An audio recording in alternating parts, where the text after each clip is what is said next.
Olá, eu sou a Valesca Pincovai, secretária de Saúde do Sindicato dos Bancários, e esse é o Momento Bancário. Hoje nós estamos aqui para falar de um assunto muito importante, não só para a categoria bancária, como também para a população em geral. É um assunto que afeta todos e todas. Então hoje eu estou aqui com alguns convidados, eu estou com o Carlos Damarindo, que é funcionário do Banco Itaú e dirigente da nossa confederação, secretário de Cultura. Olá, Carlos. Olá, Valesca, e a todos os convidados.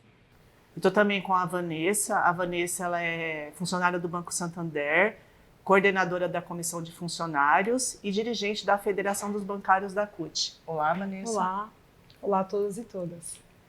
E a gente está também com o Márcio. O Márcio ele é funcionário do Banco Bradesco e dirigente aqui do sindicato e coordenador do coletivo do Bradesco. Olá, Márcio. Olá, tudo bem, gente? Todos? Então, como eu disse, a gente vai falar de um assunto muito importante, não só para a categoria, né? A gente vai falar sobre a segurança bancária. E a gente tem aqui alguns dados alarmantes, né? Os bancos são os que mais lucram, todo mundo sabe, não só no nosso país, como no mundo inteiro. E a gente tem aqui a informação que nem 5% dos lucros aqui no Brasil, dos bancos, são para investimento de segurança, né? A gente pega como exemplo o Bradesco, o Santander e o Banco do Brasil, que juntos não investiram 5% dos seus lucros, né? Os lucros deles somados chegam a 75,2 bilhões e o investimento em segurança foi de 3,2 bilhões, ou seja, apenas 4,3%. Já o Banco Itaú, desde 2021, ele não divulga investimento em segurança. Em 2019, ele investiu apenas 2,6% do lucro e em 2020, 3,8%. Então, perto do lucro, eles investem muito pouco. E segurança, né, é vida, né? E eu queria entender, Carlos, queria que você falasse aqui, o que está acontecendo com os bancos, né? Eles lucram tanto e não estão investindo mais em segurança, estão fechando a agência, eles cobram tarifas absurdas. E o que está acontecendo? Você pode explicar para a gente? Eu acho que é até simples explicar esse fenômeno. O banco visa lucro e ele não visa a proteção da vida humana, que é o nosso princípio, né, do movimento sindical, dos trabalhadores. É a vida na sua plenitude, no seu trabalho digno, com segurança, condições de trabalho. E isso, para nós, é o princípio basilar de qualquer partida de negociação. Então, para nós, a diferença é essa. Investe muito pouco, fecha-se agências, né? Perdemos postos de trabalho, em compensação o lucro aumenta e há como você disse, há uma redução nos investimentos em segurança para os trabalhadores e para a sociedade que utiliza as agências bancárias. Mais uma dúvida, né? Uma curiosidade. Você é funcionário do Banco Itaú, como eu coloquei, eu também sou funcionário. Acho que seria interessante e legal você falar o investimento, no caso do Itaú, que desde 2021 ele não divulga investimento em segurança. E eu sei que o Itaú fechou muitas agências, extinguiu alguns cargos, né? E parece que abriu um modelo de agência novo, onde não tem vigilante, não tem porta de segurança. Explica para a gente como que funciona isso. O Itaú, a gente tem que recordar que anos atrás o Itaú foi um dos bancos, e nós temos que fazer aqui o contraponto, foi um dos bancos que mais investiu em segurança, em um modelo de segurança que realmente diminuiu, né, os atos de vandalismo, de roubo, enfim, a violência bancária. Mas ele mudou o posicionamento com o fechamento de... Eu não digo nem só os fechamentos de agência, mas é um modelo de agência que é colocado hoje, que hoje só muda o nome. Mas lá tem um bancário, tem um cliente que entra, tem um caixa eletrônico que mexe com o numerário. Então não mudou. O nome muda, né? Se é uma loja, qualquer coisa que seja. É que nem o exemplo que eu dou da costureira.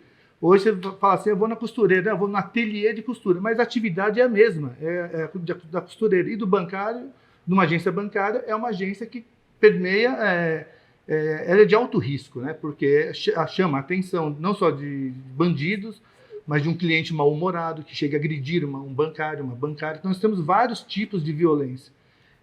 Então, eu vejo que o Itaú, no caso, o Itaú deu um passo muito atrás, ele retroagiu na questão de segurança, acompanhando outros modelos ineficazes. Vanessa, eu sei que o Santander também não foge muito desse modelo do Itaú, né? E eu queria que você conversasse, assim, explicasse para o pessoal que está assistindo a gente como ficam os funcionários com esse novo modelo de agência que não prevê a segurança do trabalhador. Eles dizem muito que as agências não têm numerário, por isso que não precisa de vigilante, não precisa da porta giratória, mas a gente sabe que a realidade não é bem essa, né? Porque a gente tem caixa eletrônico, a gente tem a população, a miséria aumentando muito, o número de assaltos. Explica pra gente como fica o trabalhador no Santander, é igual ao do Itaú? Como que está a situação? Sim, nos trabalhadores do Santander também ficam apavorados. Eles, quando procuram o sindicato, primeiro quer saber como que o banco abre uma agência. O Santander iniciou esse processo em 2014, com uma forte lobby para que fosse flexibilizado e reduzido os itens de segurança. Então, o primeiro caso da agência, Valesca, foi na região aqui da Paulista, na agência Caravelas. O banco abriu, extinguiu todos os cargos operacionais, que é o caixa, o gerente de atendimento, e a agência só tinha o gerente geral e os gerentes de negócio. E aquele modelo lá atrás, como foi o pioneiro, nós paralisamos, fizemos uma tentativa de negociação com o banco para que se mantesse a segurança e ficamos 40 dias naquela agência. Após essa situação, o banco voltou atrás, repensou, mas de lá para cá fechou muitas agências, e as que estão abertas, os funcionários ficam muito inseguros. Muitos relatos têm chegado ao sindicato. Nós fizemos ações recentemente em 2 agências da região leste de São Paulo, onde houve assalto com a agência aberta. Então, os funcionários ficam apavorados, os clientes, e muitos desses bancários relatam que essas pessoas mal intencionadas, essas quadrilhas, não têm um entendimento que o banco não tem um cofre, que o funcionário não tem ali a chave, né? E eles fazem uma pressão muito forte. Então, o psicológico do trabalhador fica abalado, a necessidade de ter um suporte para que ele possa retomar as suas atividades após o assalto também é muito grande. É difícil, né? Eu, enquanto secretária de saúde aqui do sindicato, a gente sabe o que o bancário passa no dia a dia com a cobrança de metas abusiva, assédio moral, e ainda por cima tem que conviver com a insegurança, que é mais um fator que contribui para o adoecimento do trabalhador que está ali sob pressão. E eu queria saber um pouco agora do Márcio, né? Eu sou funcionária do Itaú também, e o Itaú fala que segurança, hoje em dia, a gente tem que ver a segurança e a tecnologia. Que hoje a gente tem várias modernidades na área de segurança e que a gente está ultrapassado quando a gente cobra vigilante, cobra porta giratória, que isso é assunto do passado, só que a gente sabe que a realidade não é essa, né? A gente está falando de vidas. Como que é no Bradesco? É a mesma situação dos outros bancos? Olha, Valesca, o Bradesco, ele não, como o Carlão mesmo disse, ele só muda o nome, a situação dentro do Bradesco é a mesma. Lembrando que o Itaú está passando, o Bradesco passou por isso também, numa reestruturação, fechamento de agência e esses modelos. No Bradesco a gente chama de UM, Unidade de Negócio. Então era 3, 4 funcionários no máximo dentro de uma unidade de negócio, locais periféricos, extremos, né, locais extremos, onde há índice de violência também, e esse trabalhador dentro desse local ele passava por situações muito preocupantes e no final adoecia, porque ele precisava ficar preocupado com seus pertences, seja um notebook, computador, um celular, e também com as coisas ali do banco, do dia a dia de trabalho dele, a ferramenta de trabalho dele. E como foi já dito aqui, essa preocupação das agressões, da intimidação, às vezes umas agências, o Bradesco só tinha mulheres também, e às vezes funcionários novos, então eles ficavam muito vulneráveis, né? E aí acabava adoecendo.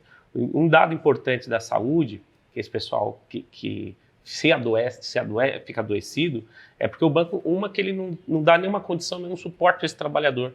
Eles acreditam que o trabalhador ele tem que ser colocado lá, trabalhar, fechar a agência, ele praticamente é um comércio. A gente sabe que até comércios hoje, no centro da cidade, você tem um vigilante, você tem um guarda, você tem alguém fazendo a vigilância não só do patrimônio, que o banco ele visa só a proteção do patrimônio, só dos valores. E lembrando que essas agências, né, ela guarda valores, porque você tem um caixa eletrônico antes de entrar na agência.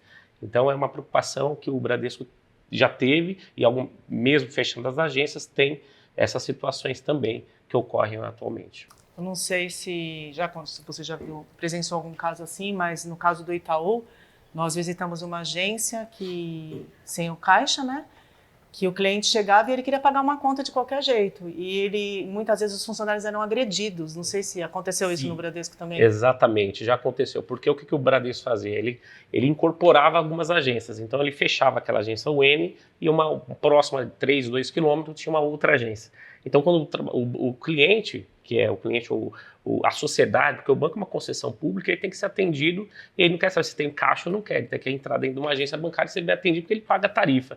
Então ele entrava ali com seus boletos para fazer até algumas vezes um depósito, até trocar algum valor para fazer depósito, e ele era deparado, ó, aqui não tem caixa, e aí o cliente ficava muito nervoso, né? E chegava em vias de fatos, reclamação e até mesmo a reclamação do Bacen, que isso prejudicava diretamente aquele trabalhador naquela agência. E isso é um absurdo. O funcionário ali, como eu disse, sofrendo pressão por cobrança de metas, Sim. e ainda por cima sofre agressão física, né? Exatamente. Isso é um absurdo acontecer dentro de um banco que lucra tanto, que tem condição e que deveria preservar pela vida das pessoas, né? Só mais um dado importante também, Valesca, que eu trouxe aqui, o banco, você falou, ele não atingiu 5%. O banco, em 2022, ele só investiu 2,8% do seu lucro. Então, quer dizer, como você falou, está bem abaixo de 5%, que seria o investimento ideal para melhorar a segurança do trabalhador, bancário e bancária, e dos seus clientes também.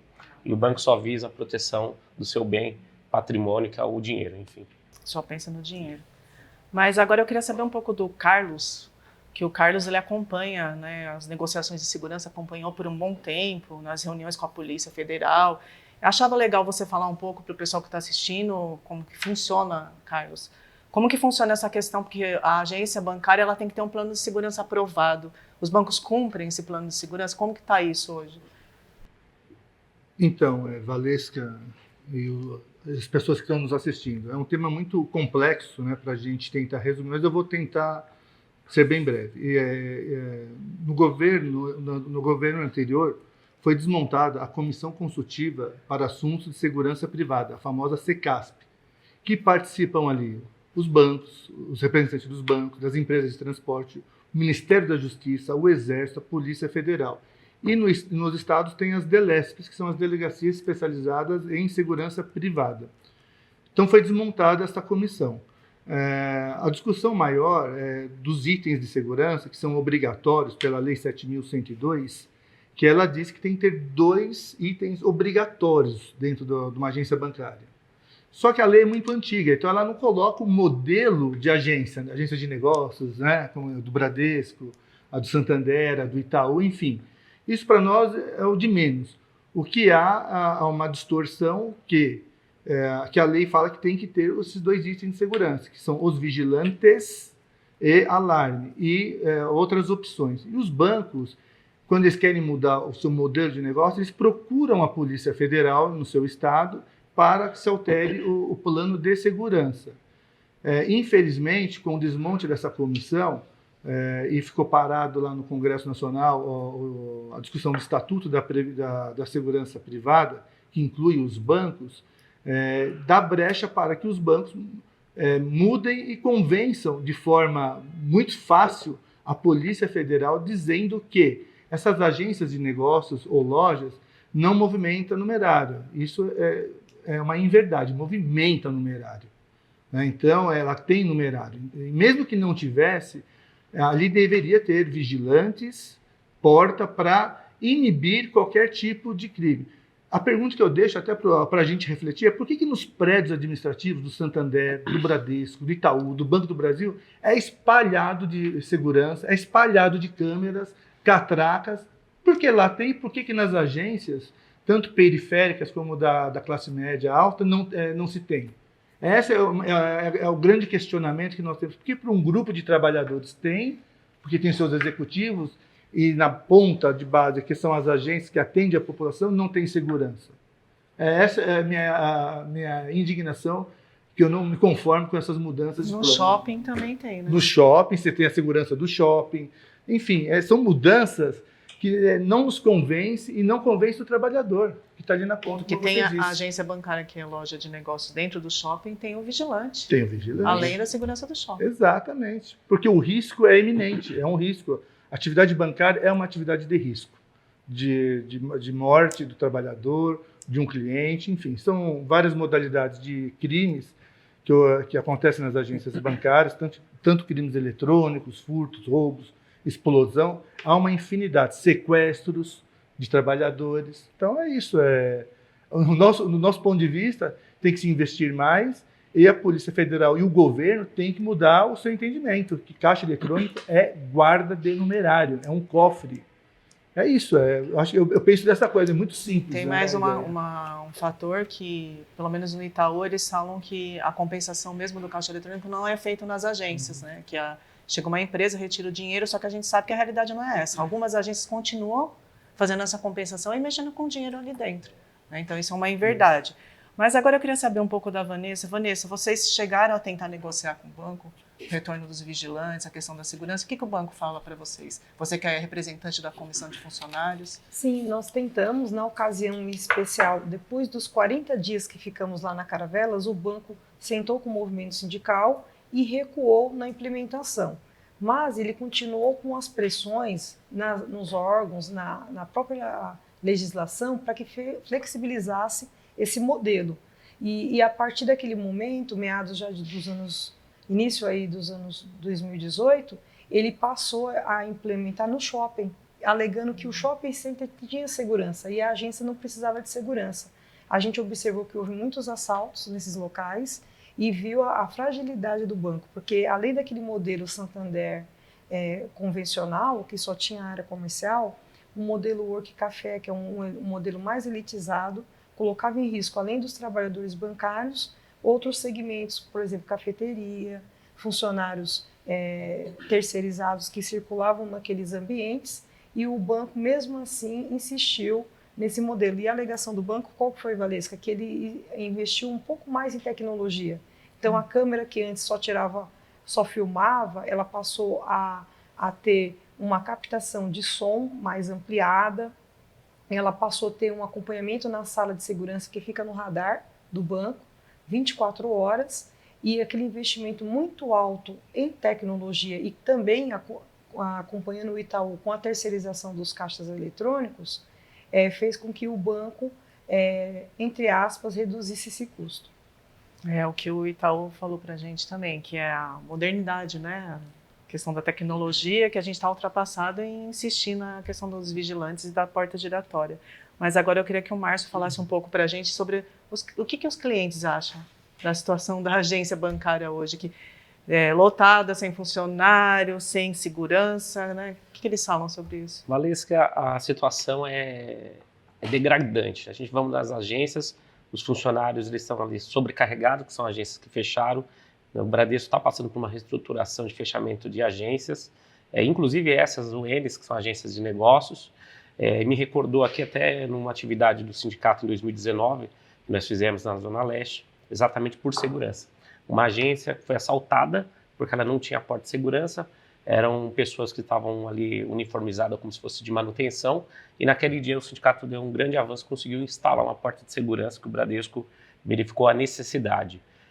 Num outro ponto, os clientes que acessam esses locais, eles ficam muito, como eu disse anteriormente, desprendidos com uma raiva dos funcionários porque não querem atender, mas porque não tem ali um caixa eletrônico para ser atendido. Então ali fica uma demora, às vezes as pessoas passando, esperando, às vezes até para fazer um desbloqueio, alguma coisa simples de serviço bancário, e ali ele sai dali muito com raiva do funcionário e até fazendo essas denúncias nos canais e prejudicando a agência, como eu informei. Então, assim, é uma situação muito delicada nesse sentido, porque a gente vem avisando os bancos, colocando a prioridade da segurança, não só do valor, mas sim da vida humana que trabalha nesses locais. E aí, acho legal a gente estar falando agora, Carlão, como que a gente pode estar, né? Como a população pode estar ajudando a gente nessa luta. A gente está realizando algumas atividades em algumas agências bancárias, a gente tem abaixo-assinado, vai estar procurando aí a Assembleia Legislativa para estar fazendo esse debate. Eu acho que a população que utiliza o banco, ela tem que se manifestar, né? Como eu disse, como o Márcio colocou agora. Como as pessoas podem estar ajudando o sindicato nessa luta?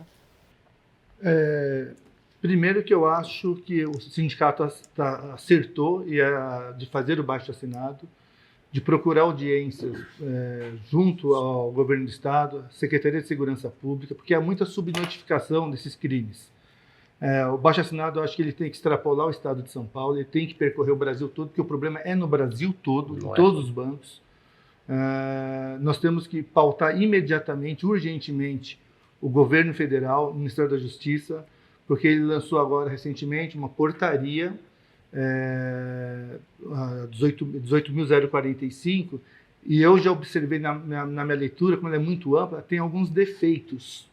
Por mais que houve uma modernidade, como a Vanessa falou, de tecnologia, nós temos 3 atos que acontecem numa agência e que a gente tem que informar o cliente. Uma é antes, a tecnologia ela veio depois, ela aciona depois. Só que você tem o inibidor, que é a porta, e os vigilantes. Isso é fundamental, para que você não inibe. Porque nós temos exemplos, Valesca, que a gente discutia muito na comissão, agências que os bancos vinham mudando, tirava a porta de segurança, que era um dos itens opcionais, mantinha o vigilante. Primeira coisa que o ladrão entra na agência é render o vigilante, tomar a arma dele. Depois a vida fica fácil.